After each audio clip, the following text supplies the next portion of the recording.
Las opiniones vertidas en este programa son de exclusiva responsabilidad de quienes las emiten y no representan necesariamente el pensamiento de Radio Universidad de Chile.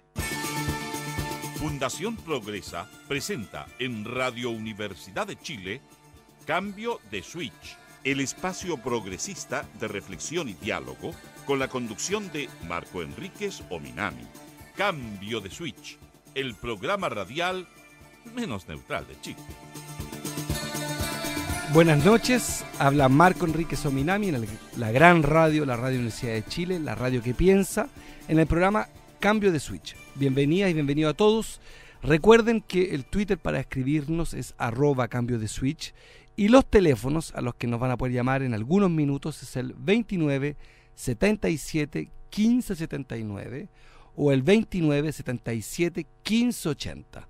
Un pensamiento para Santiago del Campo, que fue cofundador de este programa y que hoy día descansa en paz. Esta noche tenemos un programa muy particular para los que nos gusta la filosofía, para los que nos importa el pensamiento, para los que nos importa la reflexión, para los que tenemos visiones severas y críticas sobre la educación y sobre el sentido de las cosas. Tenemos dos súper invitados que están a punto de llegar. Uno es el doctor Humberto Maturana, que es biólogo, médico, que ha tenido estudios en las mejores universidades probablemente del mundo, en Estados Unidos y en Inglaterra, que ha sido Premio Nacional de Ciencias Naturales, que ha creado la Escuela Matrística de Chile y que ha escrito un sinnúmero de libros que son conocidos, reconocidos, estudiados y referencia para el mundo desde América Latina.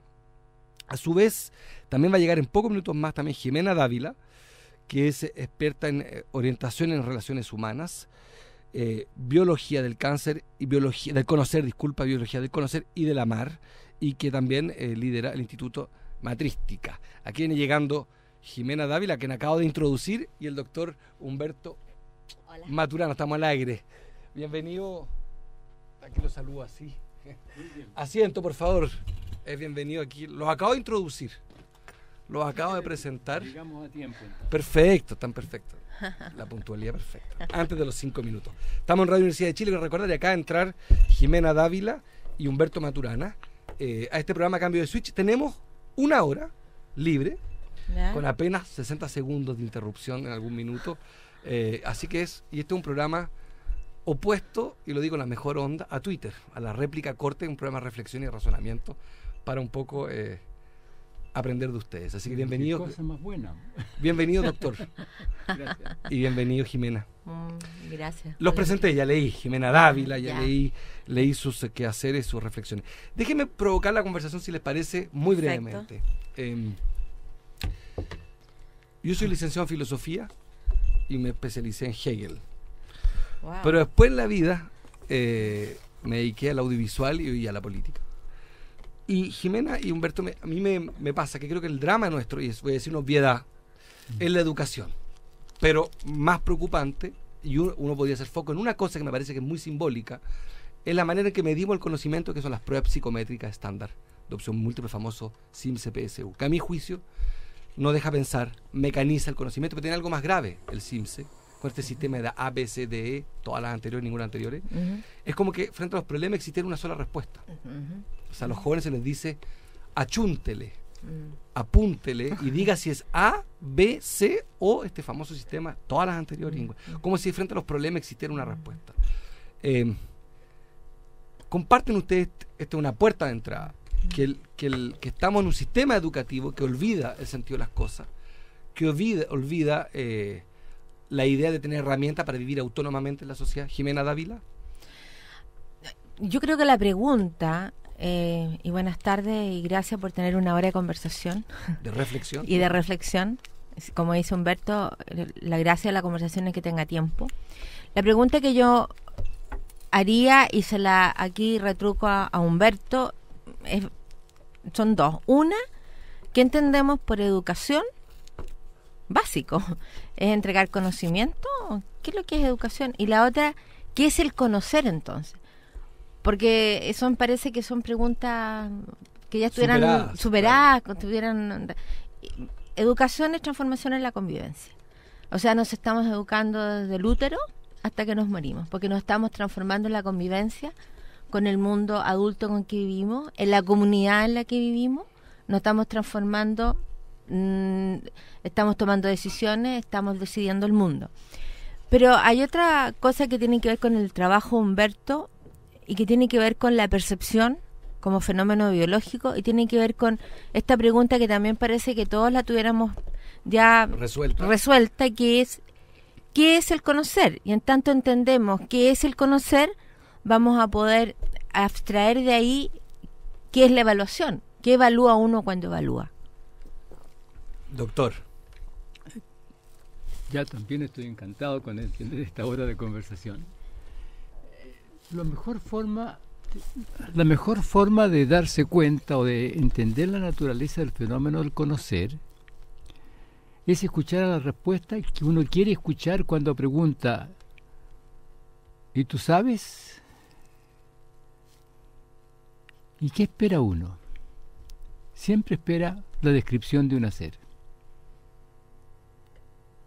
Tú conoces esto y ¿qué espera uno? La descripción de un hacer. Así que el conocer tiene que ver con el hacer. No tiene que ver con la verdad, no tiene que ver con la realidad, tiene que ver con el hacer que uno acepta como válido en el espacio en el cual hizo su pregunta. O sea, cuando el alumno responde algo que el profesor quiere escuchar como válido, el profesor dice, conoce. Sabe. Pero siempre es así. ¿Cómo lo sabe? Y uno describe un procedimiento. Entiende de qué se trata y uno describe un procedimiento o un hacer. Así que el conocer no tiene que ver con la verdad, no tiene que ver con lo que hay, tiene que ver con los haceres que uno acepta como válidos en la circunstancia en que uno hace la pregunta. Una pregunta. ¿Los haceres tienen un límite? ¿Existe un catálogo de haceres? Como las metáforas que no son tantas en la vida. Depende del caso. Si a nosotros nos hubiesen preguntado, ¿y ustedes saben dónde está la radio de la Universidad de Chile? Nosotros habíamos contestado con el hacer del camino que nos llevaría para allá. Y eso era todo. Si tú preguntas, depende de la pregunta que tú haces. La pregunta que uno hace especifica la respuesta que admite. Yo quisiera desordenar la conversación previa, un elemento biográfico me parece importante, lo dije al principio, lo doy por sabido. Ambos son fundadores de la escuela matrística, que hoy día devino en instituto. No, partió como instituto, después fue escuela matrística y hoy día es matrística solo. Como una escuela de pensamiento del sur del mundo. Aquí viene una pregunta sobre el hacer. Jimena, ¿de qué trata? Poco porque no es tan evidente que todos lo sepamos. ¿De qué trata? La escuela matrística nació hace 15 años como un centro, un laboratorio humano y de investigación de los fundamentos biológicos y culturales del vivir de los seres vivos y de los seres humanos. En todo esto que hacemos cursos, hemos hecho también un magíster, este año hacemos una certificación que parte ahora en abril, que dura un año, donde trabajamos en organizaciones. Tenemos varias áreas. Un área que tiene que ver con la parte organizacional, esto que está tan en boga hoy día que parece curioso, de poner al centro a la persona. Mi pregunta es cuándo salió del centro, como para encontrar el hilo conductor, digamos. El hablar del humano, en el tema de educación, en investigación, y también este año vamos a publicar un segundo libro que se llama El árbol del vivir. Y lo que nosotros hacemos es generar ideas y hacer distintos encuentros en organizaciones para que las personas aprendan una herramienta fundamental que es la conversación colaborativa, que es la colaboración, como una herramienta central en las organizaciones. Que es exactamente lo contrario que se enseña en el aula hoy día. Exactamente. O sea, exactamente. En el aula, producto de esta obsesión por medir el conocimiento mediante estas pruebas y darle un puntaje al niño, un puntaje a la escuela, y producir un ranking, está esta idea de que la competencia y no la colaboración son factores de crecimiento. Claro, se piensa... Ahora, yo hablo en este instante con esa seguridad, porque como dijo Jimena, tiene que ver con que yo he estudiado el tema de la percepción, ¿no? Y he podido mostrar algo que históricamente se sabe, que uno no puede hablar del en sí, no puede hablar de la realidad en sí, uno solamente habla de algo que uno hace, que distingue, que tiene que ver con el operar de uno. Entonces, en estas circunstancias, el tema del conocimiento, del saber, de la educación, en último término, tiene que ser el entendimiento, no la acumulación de datos. Se trata de entender de qué se trata, porque en el momento en que tú entiendes de qué se trata, todos los datos van a estar a la mano. Y tú vas a saber cuándo hay un dato que no tienes y lo vas a buscar. Pero tienes que entender de qué se trata. Y lo que confundimos es que el saber lo tratamos como datos, como información. Y se nos pierde el entender como un aspecto central de la formación de los niños, en cualquier dominio. Y además Jimena Dávila, para los que están sumando, estamos con Humberto Maturana y con Jimena Dávila en una hora de reflexión en Radio Universidad de Chile. La radio que piensa, es el eslogan de la radio. Y además en el creer que uno informa algo al otro. Nosotros con Humberto siempre decimos en seminario, en curso, donde estemos, que nosotros, igual que ahora en la radio, para las personas que están escuchando, nosotros somos absolutamente y maravillosamente responsables de lo que decimos, pero no responsables de lo que el otro o la otra escucha. Porque uno nunca puede especificar lo que el otro escucha de lo que uno dice. Así estamos hechos, esa es nuestra hechura.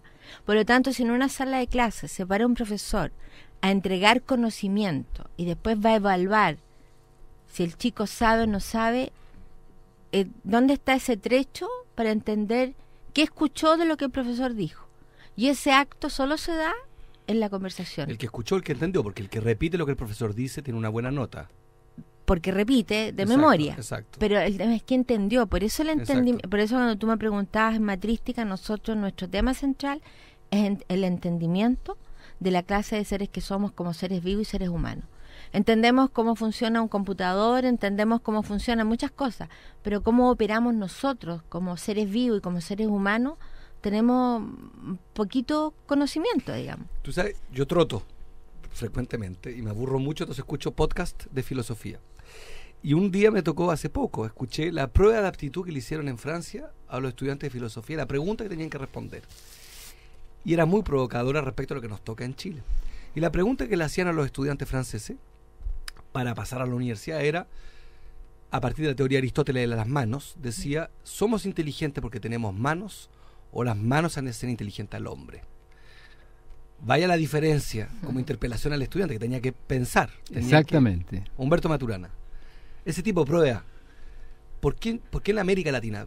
Yo conozco algo de América Latina, no soy un experto, menos que ustedes por de pronto, pero en México las pruebas de medición de conocimiento son parecidas a las de Chile. O sea, ¿por qué esta derrota? ¿Por qué el sistema educativo latinoamericano se fue secuestrado por los problemas de gestión desde la economía y no desde esta discusión que estamos teniendo aquí, que es educar personas y para qué es la educación? Pienso que esto se debe a que uno está mirando a las personas como instrumento para cosas, para la producción, para la construcción, para cosas. Pero uno hace una diferencia interesante en esto de formación técnica y formación profesional. ¿Cuál es la diferencia entre la formación técnica y la formación profesional? El entendimiento. En el caso de la formación técnica, esto no quiere decir que los alumnos estén contentos con la formación técnica necesariamente, puede que lo estén, pero la mirada de la formación técnica es entregar procedimientos para hacer cosas. Pero la mirada de la formación profesional es entender de qué se trata para poder escoger los procedimientos oportunamente, que es una cosa distinta. Implica el conocer los procedimientos, pero implica la mirada más amplia que te permite decir, este procedimiento no es aplicable aquí y ahora. Eso requiere entendimiento. Y eso es lo que están apuntándole a los niños franceses cuando le hacen esa pregunta. que reflexionen sobre de qué se trata, de qué se tratan las manos, de qué se trata la inteligencia, qué es lo que está en juego allí para poder escoger una respuesta u otra según el momento en que uno está. Me voy a meter en un pantano con ustedes, pero voy a arriesgarme. Entre Aristóteles y Platón... Vamos a ir juntos al pantano. Al pantano. Estamos con Humberto Maturana y Jimena Dávila, el Premio Nacional de Ciencia, y Jimena Dávila, que estudió orientación en relaciones humanas. Y epistemóloga por vocación. Así es. Me voy a meter en un pantano. Pero entre Aristóteles y Platón, una de las grandes diferencias fue esta idea de que lo exterior generaba la verdad y la otra es que la subjetividad generaba la verdad. El conocer, el saber, para ustedes es un ejercicio que parte desde el uno, el sujeto, hacia lo externo, o es más bien uno es un receptáculo de lo otro. Me explico con esta idea de la luz. Yo soy un fotovoltaico y recibo la verdad que me da el entorno y la voy asimilando y me transformo en un sujeto, o yo sujeto genero la realidad. Perdona, me metí en un bosque. No, para nada. Porque sé que escribieron sobre eso, hago la trampa. Quizás aquí sería bueno solamente decir, todo lo dicho es dicho por un observador multisensorial a otro observador multisensorial que puede ser él o ella misma. O sea, el mundo que uno distingue aparece en la operación de distinción que uno trae. O sea, no hay un mundo independiente del operar de uno. Efectivamente, eso es así. Y lo que pasa es que los dos tienen razón, por así decirlo. Los dos tienen validez. El que piensa que el mundo está allí, lo piensa porque lo distingue. Tiene que ver con su sensorialidad. Y el que piensa que tiene que ver con uno porque uno escoge, es el que piensa que tiene que entender. Porque para lo que quiera que fuere, yo debo tomar de todo esto que veo como un mundo externo, esa es mi sensorialidad, lo vivo así, aquello que me es oportuno y adecuado para el momento en que estoy. En la época de Aristóteles y de Platón, no podía uno contestar la pregunta sobre la percepción, porque uno vivía en la sensorialidad de que la percepción consistía en captar lo externo.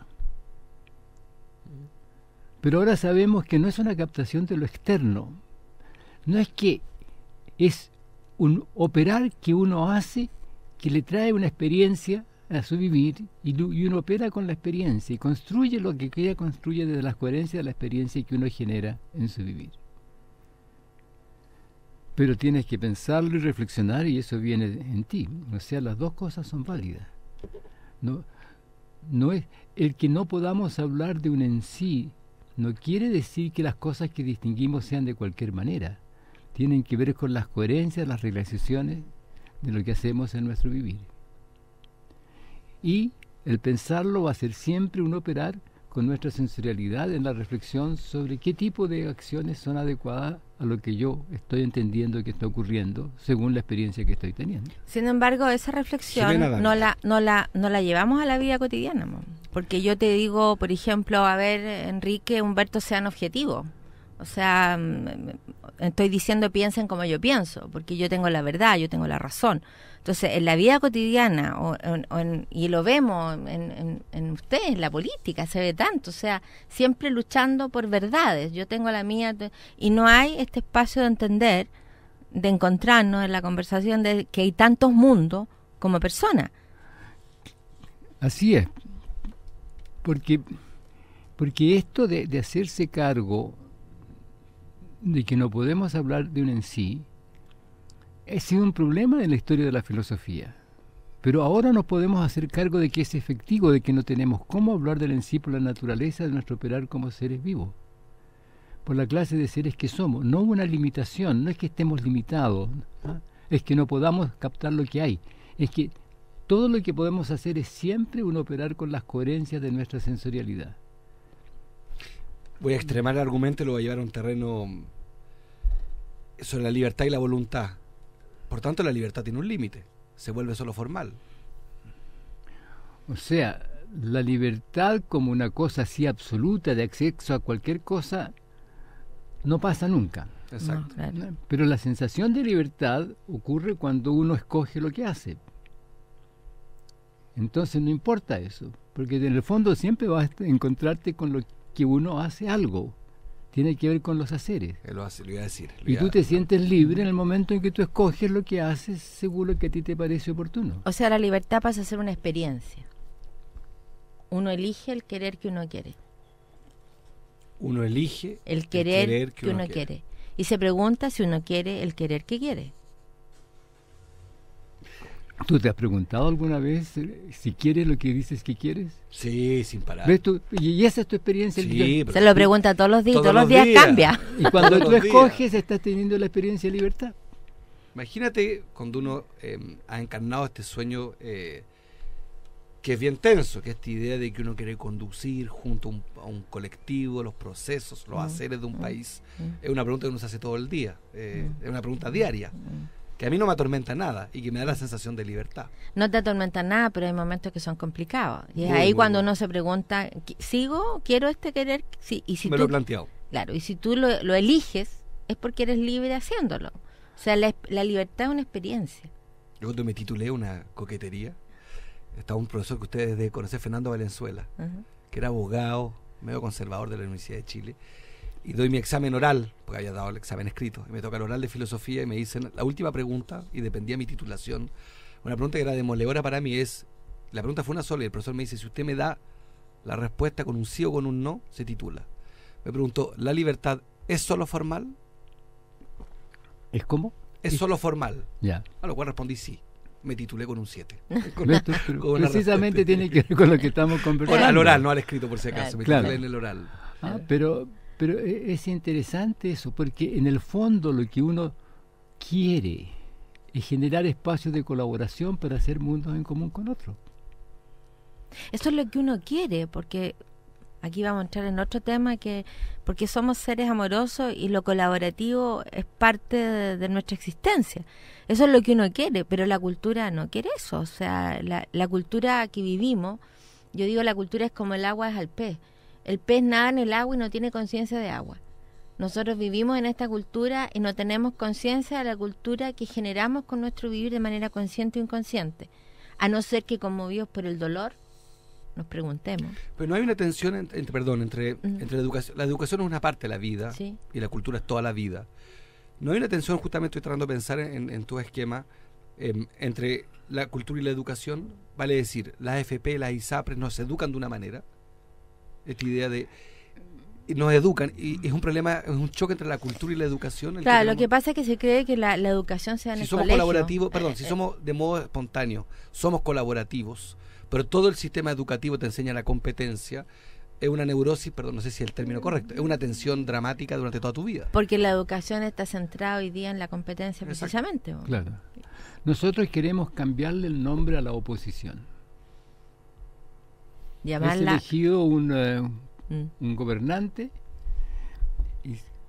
y tiene todo su espacio de apoyo político, y aquí está la oposición. Nosotros pensamos que debe llamarse la colaboración, porque su tarea no es negar, sino que contribuir al gobierno del país desde las distintas perspectivas, no a través de la exigencia de la verdad, sino que en la participación de la ampliación del entendimiento y que lleve a los haceres adecuados. Sí, porque ya al solo decir somos oposición, estamos diciendo nos estamos oponiendo, porque el lenguaje genera mundo. Corríjame, ahora, la democracia griega fue pensada en un ánimo mucho más colaborativo. Obvio. Es la democracia electoral la que introdujo la violencia. Exactamente. Estamos con Humberto Maturana y con Jimena Dávila, para los que están sumando en Radio Universidad de Chile, la radio que piensa. Pero entonces la democracia, me fascina este tema, es profundamente violenta. La democracia electoral es profundamente violenta. Sí, negadora. Claro, porque está competitiva. En lucha competitiva. Pero si tú miras, ¿qué es lo que quiere la democracia? ¿Qué necesitas tú? Hay 3, nosotros hablamos... 5. Perdón, 5 fundamentos: mutuo respeto, honestidad, colaboración, equidad y ética social. Te falta cualquiera de ellos y no tienes democracia. Si la democracia no es hacer cualquier cosa. Si tú... No es el gobierno de la mayoría sobre la minoría. No, es un mutuo respeto. Piensa tú en la equidad, la ética, o sea, el hacerme cargo responsable, que las consecuencias de mis actos no me dañen a mí ni dañen a otros o al entorno. Entonces, estamos hablando de la democracia no electoral, estamos hablando de la democracia como un modo de vida. Claro. Entonces, muchas personas toman porque estamos en un país democrático como que se puede hacer cualquier cosa. No es así. Si entendemos la democracia como lo acaba de decir Humberto. Fíjate que el mutuo respeto. La democracia es un proyecto de convivencia en el cual esas 5 condiciones se satisfagan continuamente, como una obra de arte. Y si una de ellas falta, no hay democracia. Y el aula no tiene vocación democrática en el sentido electoral, tiene vocación democrática en el sentido, no sé si es correcto, porque el griego. Supuestamente te Eso es el invita a la aula. reflexión. Estoy pensando un crimen, el profesor era un hombre fantástico, pero mi hija fue candidata a presidenta de curso. Yeah. Ella sí ganó. Yeah. Pues sacó 4 votos en la primera vuelta, y en la segunda vuelta es muy simpática porque me dice, a propósito de colaboración, me dice, gana, empata con otro para la segunda vuelta, y entonces me dice, papá, cometí un error, ¿cuál? Voté por mí misma. Y me siento muy mal. Tengo la impresión de que debía haber... Tenía 7 años. Y encontré precioso el gesto. Claro. ¿Y tú le dijiste, hija, yo hice lo mismo? Exacto, ¿o no? eso le dije. Me dice, papá, la chunté. Le digo, bueno, yo también soy candidato y he votado por mí mismo. Pero muy simpático. Y pasa a segunda vuelta y gana 27, no me acuerdo, 27-3. Y los niños tienen, no sé si un género, tiene una discusión muy difícil, pero colaborativo, porque le dio mucha pena al derrotado. O sea, en el ánimo griego, ella consideró que el triunfo de la mayoría no suponía la humillación del otro, porque había un perdedor el día de la segunda vuelta. Un hombre sacó 4 votos y ella, me acuerdo, 20 votos. Y sintió que era muy incómodo. Me dijo, ¿y cómo lo vamos a hacer? Le dije, vas a tener que apoyarte en él. O sea, quiero decir que la educación, perdón, voy a usar un término excesivo, visto lo rigurosos que son ustedes, pero es criminal. Porque después chocamos toda la vida a partir de, déjeme que lo repita, sin CPSU, nos enseña la competencia y en ningún minuto está el aula colaborativa. El proceso emocional del aprendizaje requiere autoestima, confianza. O sea, y nada el de eso está hoy sistema día. educativo instalado ahora es terrible, porque está basado en la competencia. Claro. No está basado en que, por ejemplo, los mismos profesores, para los mismos profesores es difícil. O sea, no hay un encuentro, porque hay una diferencia que nosotros hacemos entre educar y enseñar. La educación, como te decía al principio, ocurre toda la vida y uno se transforma en la convivencia con la comunidad, con los adultos que vive. Y el enseñar, que es distinto a educar, es guiar la mirada. Y lo que un profesor hace en el aula es guiar la mirada del niño o de la niña a una materia en particular. Para abrir un espacio de reflexión, donde se irán aprendiendo las cosas los detalles, digamos, lo que llamaríamos los conocimientos particulares, pero a través de guiar la mirada al entendimiento que permite que esos conocimientos sean, digamos, adquiridos de manera espontánea en un espacio mucho más amplio donde hacen sentido. La competencia tiene además un aspecto negativo, que es muy grave, que el otro pasa a ser referente para decidir lo que tú haces. Y voy a ser de abogado del diablo. Hay un idealista, Berkeley, que decía que la percepción era, el ser era la percepción, que depende del otro. O sea, uno podría pensar que eso es positivo, que la competencia exige yo estoy en contra de la competencia en la educación, pero digo, la competencia me obliga a interactuar con el otro. No, la competencia te lleva a intentar negar al otro. En cambio, la colaboración te invita a interactuar con el otro. Vamos a ir a una pausa y le damos las gracias al Café del Autor, que tiene un Twitter, veo el café, @ el Café del Autor, Manuel Montt 334, un café fantástico, sensacional, inspirador. Y vamos a escuchar una música de David Bowie, Starman. Y volvemos en 393 segundos con Jimena Dávila y el doctor Humberto Maturana, Premio Nacional de Ciencias en los años 94. Plena transición democrática. Volvemos en 396 segundos.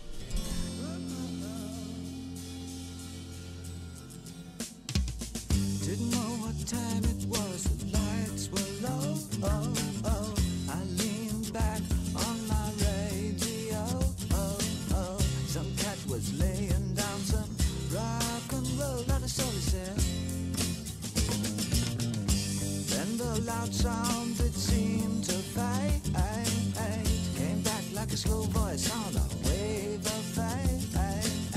That was no DJ, that was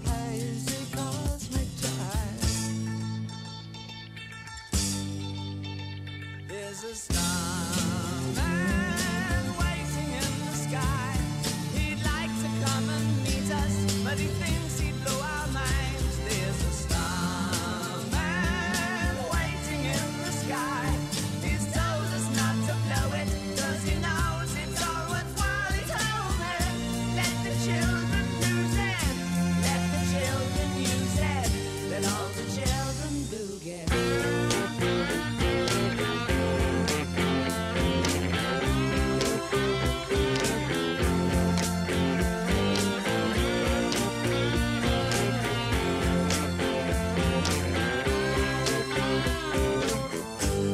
To phone someone, so I picked on you. Oh, oh, hey, that's far out. So you heard him too. Oh, oh, switch on the TV. We may pick him up on channel 2. Look out your window, I can see his light. If we can sparkle, he may land tonight. Don't tell your papa, or he'll get us locked up in fights. There's a starman waiting in the sky. He'd like to come and meet us, but he thinks he'd blow our minds. There's a starman waiting in the sky. He's told us not to blow it, 'cause he knows it's all worthwhile. He told me, let the children lose it, let the children use it, let all the children boogie. Starman waiting in the sky. He'd like to come and meet us, but he thinks he'd blow our minds. There's a starman waiting in the sky. He's told us not to blow it, 'cause he knows it's all worthwhile. He told me, let the children lose it, let the children use it, let all the children boogie.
Soy Ignacio Santa Cruz y los quiero invitar al programa de cine 35 milímetros. Tendremos de invitados actores, directores, productores y agentes de la industria cinematográfica. Escúchenos todos los viernes a las 5 de la tarde en Radio Universidad de Chile 102.5. Los esperamos.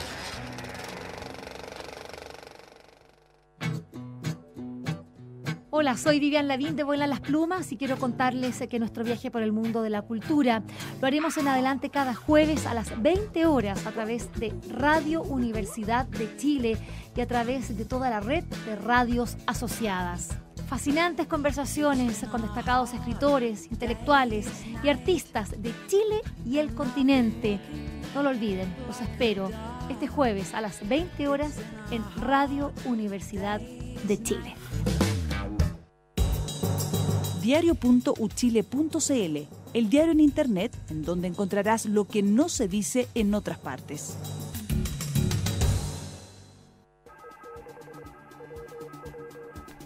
Buenas noches, a esta altura estamos en un super programa en el Cambio de Switch, la radio que piensa, en Universidad de Chile 102.5 FM. Y recuerden que pueden escribirnos, no he revisado el Twitter, lo confieso, porque estaba tan fascinante, que estamos con dos super invitados. Jimena Dávila, del Instituto Matrístico de Chile. Matrística. Matrística de Sácale Chile. el instituto. Matrística de Chile. Y el profesor, doctor Humberto Maturana. Del mismo instituto. Del mismo instituto, que ha publicado, no sé si 20 libros, me atrevería a decir 20. ¿Qué cosa? Libros. No. Le subió el bono a los libros, doctor, Sí. más bien. No. Pero serán y publicado- por Pero ahí Paper cerca de sí. 10. Sí, pero Paper tiene... Ah, no. Antes, un Los momento, artículos burocracia. tengo mucho. ¿Dónde los pueden ubicar en términos institucionales? ¿Cómo se conectan? www.matristica.org, matrística con Z, matrística.org. Ahí está en nuestro sitio web y ahí nos pueden ubicar. Este es un tema que a mí me parece muy interesante. La gran revolución, a mi juicio, desde el punto de vista de la tecnología, no de la técnica, es Internet, que ha generado un acceso a información que es un bien jurídico, bien revolucionario, pero tiene ciertas reglas y una de sus herramientas más exitosas son las redes sociales. Yo tengo una discusión con un progresista grisco que es encantador sobre de cómo yo he sostenido para provocar que Facebook y Twitter, esta idea de la economía de las letras, que son 140 caracteres, voy a arriesgarme porque soy de los que usa Twitter. Veo que ustedes no tienen Twitter, ¿no? ¿Me equivoco? Yo tengo Twitter. ¿Y cuál es? ¿Se puede? No Arroba, tengo idea ya. cómo se usa. Y el doctor no tiene asunto. Twitter. Hay alguien que hace un Twitter suyo, pero no es suyo, ¿no? Pero usted yo no se tengo maneja Twitter, en eso. no. Pero Matrística sí tiene. desde el punto de vista del entendimiento, Matrística Sí. tiene, sí. a propósito de las limitaciones, Twitter tiene una regla, son 140 caracteres. Y yo sostengo que a los problemas complejos requieren respuestas complejas. Y hoy día buena parte de la política se da, aquí está dando tu Twitter, es @Dávila_Jimena con X, por si la quieren ubicar. Muchas gracias. Aquí lo teníamos nosotros. Oye, doctor, yo tengo una cierta crítica a esta idea de la economía de las palabras. La síntesis, que es muy importante en la radio, en la televisión, para los políticos, cuando nos dicen en 30 segundos exprese su compromiso sobre la salud pública, no nos queda más que la síntesis, que el compromiso. Yo me comprometo con una salud. No hay en las redes sociales, y lo digo con mucho respeto a los que yo también soy usuario de ella, una cierta trampa respecto al razonamiento. Esa economía de letras en 140 caracteres. ¿Es legítimo decir que un buen razonamiento tiene que poder expresarse en una frase? Yo pienso que un buen razonamiento puede expresarse en el número de palabras que le hace falta, digamos, porque va a depender de eso. Pero yo estaba pensando en este momento, ¿qué es lo que pasa con lo corto del Twitter? ¿Cuál es un poco, si no la idea, porque yo no sé si esa es la idea, pero qué es lo que está detrás? Que cada Twitter es como una votación.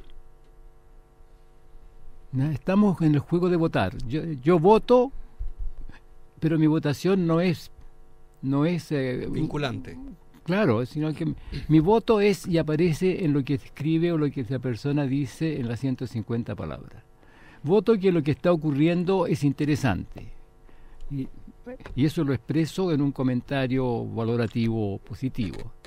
Voto que lo que está ocurriendo no es interesante y tengo 150 palabras como para decir una cosa desvalorativa. Y esa es la potencia y la debilidad del Twitter. Que lo que uno escucha son votos, pero no reflexiones, aunque a veces hay reflexiones en la justificación del voto en la presentación que se tiene.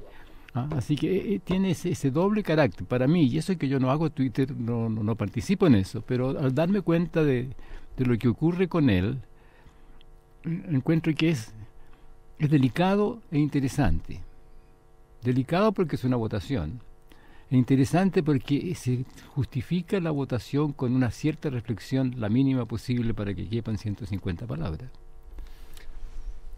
Cantinflas Sí. tenía una frase brillante que a mi juicio se merecía todo tipo de premio. Decía: lo más difícil en la vida es ser simultáneo y sucesivo. Y Twitter, yo siempre he pensado que además Twitter, me voy a atrever a colgarme el doctor, es un tercer elemento, es que Twitter permite simultaneidad. Permite, desde un aparato minúsculo como un teléfono, estar trabajando, haciendo y votando. El acto democrático que tenemos en la sociedad tiene un rito. Hay que ir a un liceo, incluso los militares resguardan, hay un arma en la puerta que es una especie de anomalía, ¿no? Hay un arma que te espera en la puerta del liceo, te dice puede pasar a votar con su cédula, y hay un rito. Y uno vota en una urna. Twitter permite que desde las cosas más domésticas yo pueda votar. No hay un valor en Internet que es bien inédito, que es la simultaneidad, que es una gran fantasía del ser humano, que nosotros conocemos solamente actos sucesivos, y esta es la primera vez que podemos. No. en el tema del tiempo con las redes sociales? Sí, es interesante porque es como si fuese así. Por ejemplo, tú miras un Twitter de alguien que está diciendo algo en relación a lo que está sucediendo y parece que su opinión está ocurriendo en el momento en que está pasando lo que está pasando, si tú lo lees en ese instante y modifica o altera o influye lo que tú estás diciendo. Entonces ahí tú tienes un juego de una pseudo simultaneidad, porque es muy cercana una cosa con la otra. Pero también genera otra cosa que yo no la dejo. Yo siempre digo, las redes sociales y toda esta tecnología llegó para quedarse. Cuando los papás dicen le voy a suspender a mi hijo esto, este otro, o sea, es el peor error. Yo creo que uno tiene que enseñar a cómo usarlo de la mejor manera, porque el tema no es la tecnología, es quien usa la tecnología y cómo la usa. También Twitter o las redes sociales son vinculantes. O sea, se encuentran comunidades, se encuentran personas que tienen un proyecto o un propósito común. Y eso yo creo que es súper potente, digamos, que no se habían encontrado en otra era de la humanidad, se pueden encontrar ahora. Yo lo leo, yo a veces paso meses sin entrar en mi Twitter y todavía sigue operando solo, sigue avanzando, pasan cosas. Y creo que ya no somos este mundo que no tenemos contacto los unos con los otros. Yo creo que todo este nacimiento de estas redes sociales hace que estemos más en contacto. También que podamos enojarnos juntos, digamos, frente a ciertas cosas y que podamos generar un movimiento, digamos. Que antes era cosa más individual, estábamos más callados. Sí, si pasa como tú dices, lo único es que en el fondo seguimos haciendo lo mismo, a menos que cambiemos la reflexión, nuestra actitud. Por ejemplo, llamar a la oposición colaboración y que ese llamarlo no sea un nombre, sino que un cambio de participación en el proceso del gobierno. Yo creo que van a haber muchas personas que van a escuchar esto que estamos diciendo con llamar colaboración y van a unos opinar que sí y otros opinar que no. Sería fantástico que en vez de haber oposición haya colaboración. ¿Cómo te sentirías tú siendo un colaborador de Bachelet en vez de un opositor? No soy opositor en este caso, pero atiendo el punto. De hecho, me tocó yo saqué 20% el 2009 y se armó un debate con otro candidato que había sacado el 20%, que era Antanas Mockus en Colombia. Y en un momento un mexicano muy importante, Porfirio Muñoz Ledo, nos dice a los dos, ustedes son dos derrotados. Y Mockus le responde, perdón, le dice, para que haya un ganador tiene que haber un perdedor. Y me acordé de otra frase muy buena de Clinton, que decía, un buen candidato es alguien que tiene buenas razones para ganar y buenas razones para perder. A mí me parece un gran debate. Yo lo veo en el periodismo. Claro. Muchas veces la pregunta insidiosa es, pero usted ha perdido 2 veces, ¿cómo se le ocurre seguir si perder es muy humillante? Y yo lo miro diciendo, mire, tengo 2 respuestas, una muy mala y una mala. La muy mala es a mi papá lo mataron y por tanto si se trata que la política tiene costos, en el caso de mi familia conozco costos mucho más graves. Y si se trata de la respuesta mala, no tengo ningún problema. Yo siento que he colaborado y los progresistas en cada elección, hemos empujado los límites de lo posible, hemos tratado de aportar al vocabulario en los debates, Claro. con ideas, equivocado o no, pero hemos tratado Y generar de innovar. conversaciones, pues, claro. Pero te das cuenta que el mirarlo así implica un cambio psíquico. Claro. Porque te preguntas de otra manera, si te dicen es humillante, no es humillante, pero yo me puedo preguntar cómo he hecho las cosas de modo que mis ideas no fueron acogidas o entendidas oportunamente, de modo que en esta votación perdí. Pero lo que está en juego no es el ganar o perder, sino que el participar en una reflexión que ayude a lo que queremos hacer en conjunto, si es que queremos hacerlo en conjunto. Ese es el punto. Y las cosas no son en sí, siempre son como uno las vive. Quedan 10 minutos y quería salirme un poco de Chile, pero hablar un poco de lo que está pasando en el mundo a propósito de la democracia. En los 80, corríjanme ustedes, pero de eso lo que uno ha estudiado, la educación fue, por ejemplo, muy intervenida por los economistas, que dijeron este es un problema de platas y hay que saber asignarla. En muchos países la economía se comió el derecho, se comió la democracia. Ejemplo evidente, Conti en Italia, en Grecia, ¿para qué? Está lleno de ejemplos. Esto ha ocurrido cíclicamente, creo yo, pero no hay una vuelta a la filosofía, a la finalidad de las cosas en estos años, en estos tiempos en que de algún modo los economistas conservadores o la gestión no ha cumplido con su función. Pienso en datos. Hay más petróleo que nunca y seguimos con crisis energética. Somos más seres humanos que nunca y seguimos teniendo unos problemas de hambruna gigantescos. ¿No hay un saber a propósito que está volviendo a instalarse en el debate democrático? Pienso no solamente en lo político, sino incluso en lo periodístico, en la televisión, un hambre de tratar de buscar explicaciones más que soluciones.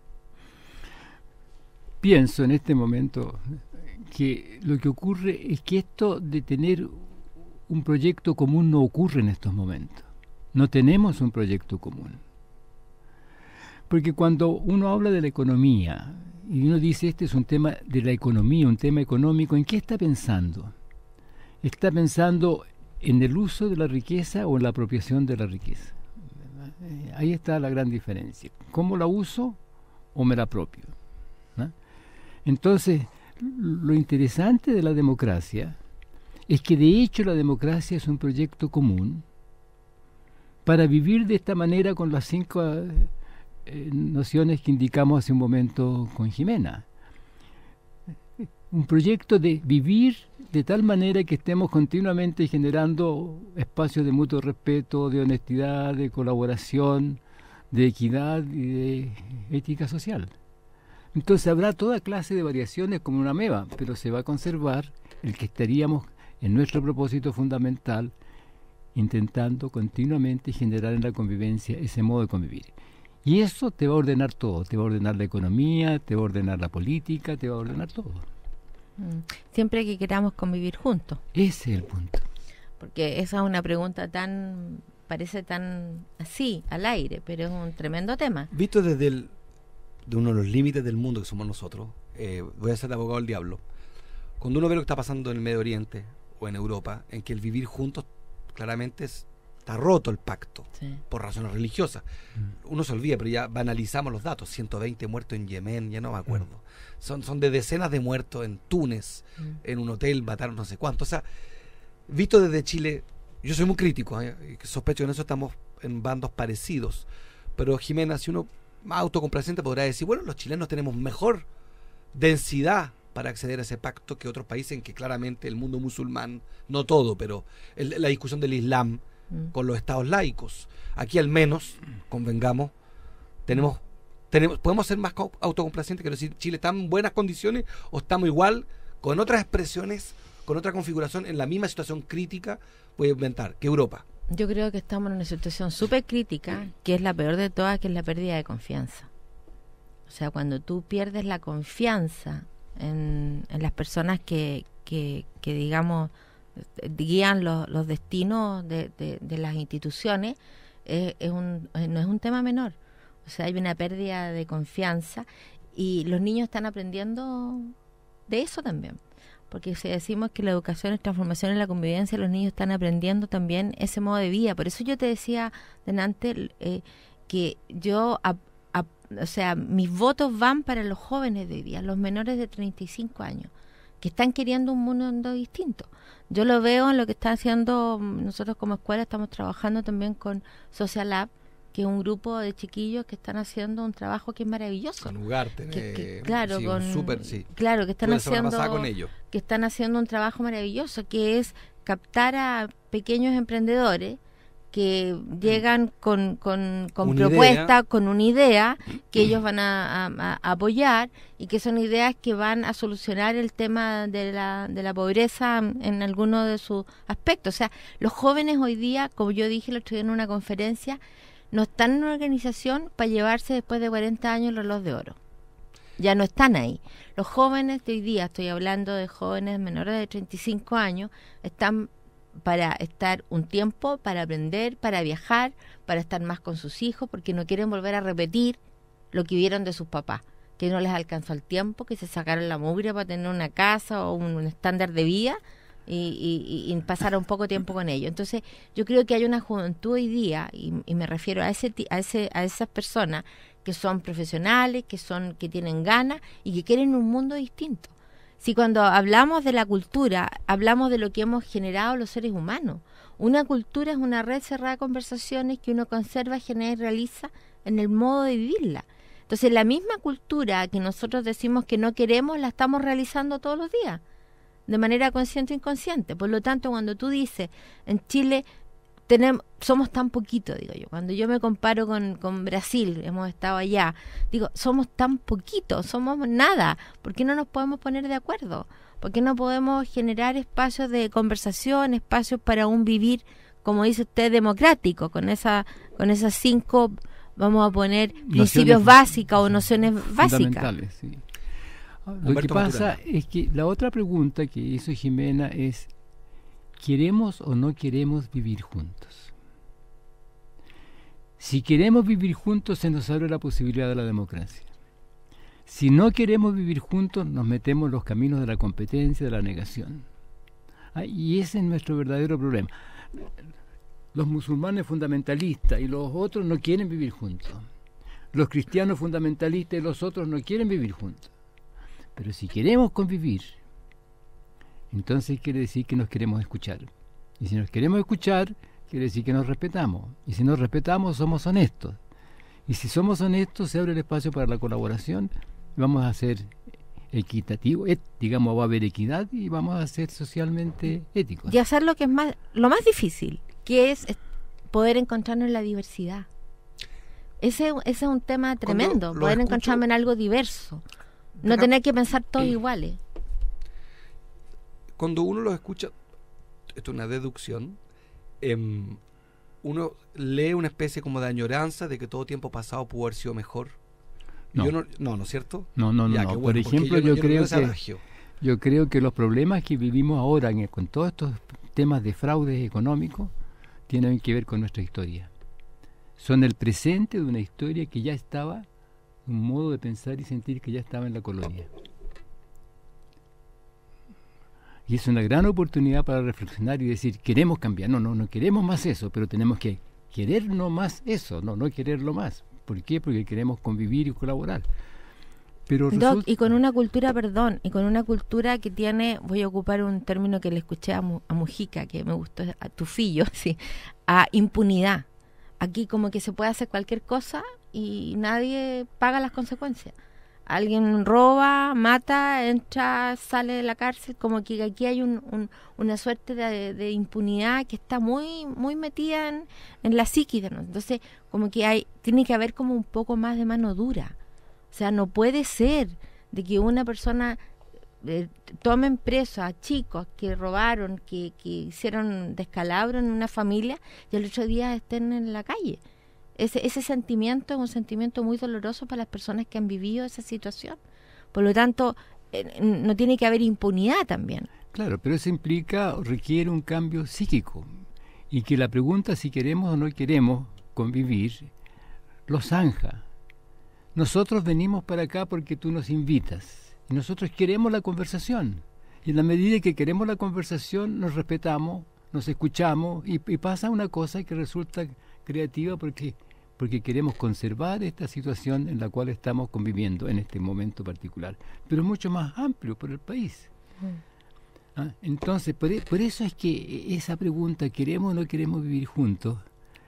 Es muy fundamental, pero no nos las hacemos. Nunca la hemos hecho en el fondo en Chile. No la hemos hecho durante la colonia, no la hemos hecho con los pueblos originarios, no lo hemos... Nunca. Porque implica, como dijo Jimena, el respeto a la diferencia. Y quizás porque hay una gran confusión de vocabulario entre lo que es común y lo que es público. La comunidad puede ser la suma de las diferencias y lo público está basado en una ética pública. Exactamente. Claro. Pues, o sea, las diferencias son riqueza. Claro, pero pienso, los que piensan azul con los que piensan rojo no necesariamente generan una comunidad.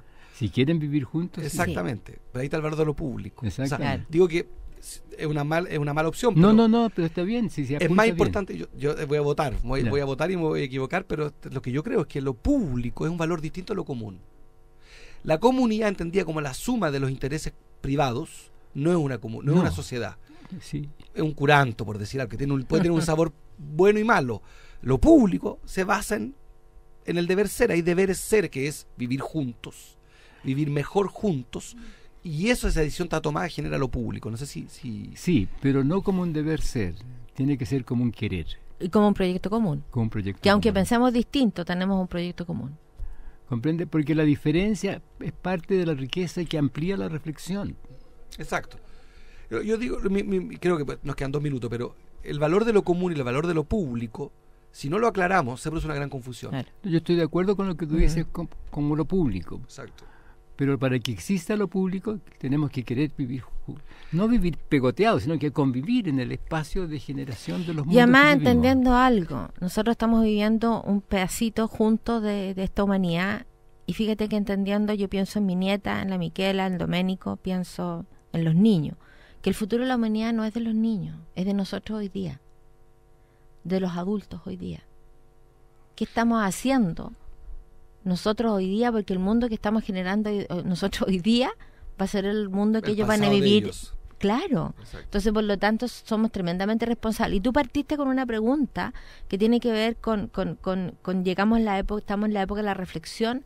Yo creo que de todas maneras estamos en la época de revisar, de reflexionar. De ahí el éxito de Pepe Mujica como jefe exactamente, de revisar cómo estamos viviendo y cómo estamos haciendo lo que estamos haciendo. O sea, ahora sí que en serio, o sea, ya no hay ideales, ya no hay un manual de cortapalos como para relacionarnos. Tenemos que revisar cómo estamos viviendo, cómo queremos vivir y entender de que los niños y las niñas se están transformando con nosotros, estos adultos, que hemos perdido harto prestigio. Y yo aprovecho de aquí darle saludo a todos los de Matrística, a mi hija Jimena que está en España escuchándome, Jimena Paz, y Felipe Fuenzalía. ¿Quién es Felipe Fuenzalía? Es un colaborador psicólogo deportivo que pero a Felipe de todas maneras. Muy importante, la Fundación Progresa. Este programa es de la Fundación Progresa. Perfecto. Oye, quiero darte las gracias, Jimena. Gracias a ti por la invitación. ¿Y la web? La web ¿dónde ubicarte? www.matristica.org. Jimena@matristica.org y dieron mi Twitter. Sí, yo no, que era no... Dávila_Jimena con X. Eso. Gracias, Jimena, por la generosidad, por el tiempo y el interés. Gracias al doctor y profesor Humberto Maturana, Premio Nacional de Ciencias, por, de nuevo, el ánimo colaborativo en este programa. Están invitadísimos cuando quieran. Y a nombre de la radio, la Universidad de Chile y de la Fundación Progresa, mil gracias. Nos vemos el próximo martes. Y nosotros te agradecemos a ti por habernos invitado. Y por tu inspiración, de todas muy, maneras. Muy inspirador. Todo lo contrario. Bueno. Es un honor. Y nos vemos el próximo martes con invitados casi tan sensacionales como esta pareja de intelectuales, de libre pensadores. Martes, 20 horas, nos vemos. Un abrazo, Marco. Fundación Progresa presentó en Radio Universidad de Chile Cambio de Switch, el espacio progresista de reflexión y diálogo con la conducción de Marco Enríquez Ominami.